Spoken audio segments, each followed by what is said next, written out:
2015లో సంచలనం సృష్టించిన ఓటుకు నోటు కేసు ఇప్పటికీ ఎందుకు ఒక కొలిక్కి రాలేదు? ఆ కేసులో ప్రధాన నిందితుడిగా కొనసాగుతున్న సీఎం రేవంత్ రెడ్డి విదేశీ పర్యటనకు ఏసీబీ కోర్టు ఎలాంటి షరతులతో గ్రీన్ సిగ్నల్ ఇచ్చింది? రేవంత్ చేసే విదేశీ పర్యటనలు రాష్ట్రం కోసమా లేక స్వలాభం కోసమా?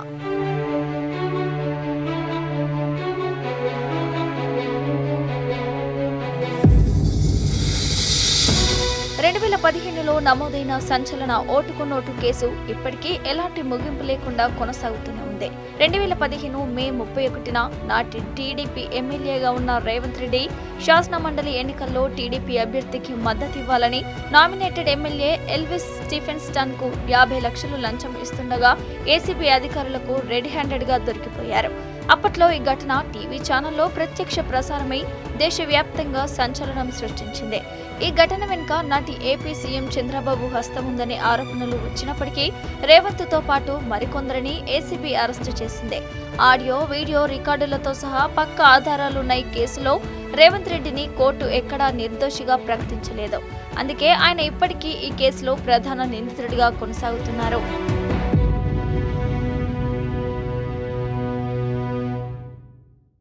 కేసు విచారణ తుది దశకు రాకుండా ఇంకా పెండింగ్ లో ఉన్నప్పటికీ సీఎం హోదాలో రేవంత్ రెడ్డి విదేశీ పర్యటనకు సిద్ధమయ్యారు. ఓటుకు నోటు కేసులో బెయిల్ షరతుల కారణంగా ఆయన పాస్పోర్ట్ కోర్టు కస్టడీలోనే ఉంది. దీంతో విదేశాలకు వెళ్లేందుకు అనుమతి కోరుతూ ఆయన ఏసీబీ కోర్టును ఆశ్రయించారు. జప్తు చేసిన పాస్పోర్టును తిరిగివ్వాలని, బెయిల్ షరతులను సడలించాలని కోరారు. దీనికి స్పందించిన కోర్టు ఆయనకు షరతులతో కూడిన అనుమతినిచ్చింది. 1 లక్ష ష్యూరిటీ సమర్పించాలని, విదేశాల్లో ఉండే పూర్తి చిరునామా, సంప్రదింపుల వివరాలు ఇవ్వాలని స్పష్టం చేసింది.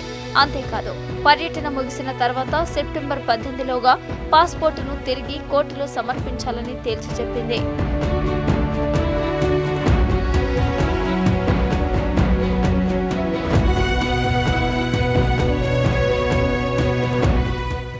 రేవంత్ రెడ్డి ఈ నెల 17 నుంచి సెప్టెంబర్ 10 వరకు యూకే, అమెరికా, జర్మనీ, చైనా దేశాల్లో తన అధికారిక బృందంతో కలిసి పర్యటించనున్నారు.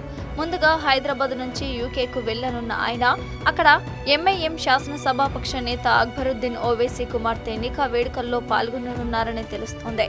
ఆ తర్వాత అమెరికా, జర్మనీ, చైనా దేశాలకు వెళ్తారట. మరి రేవంత్ ఈ 20 రోజులకు పైగా పర్యటనలతో రాష్ట్రానికి ఏం సాధిస్తారని రాజకీయ వర్గాలు ప్రశ్నిస్తున్నాయి.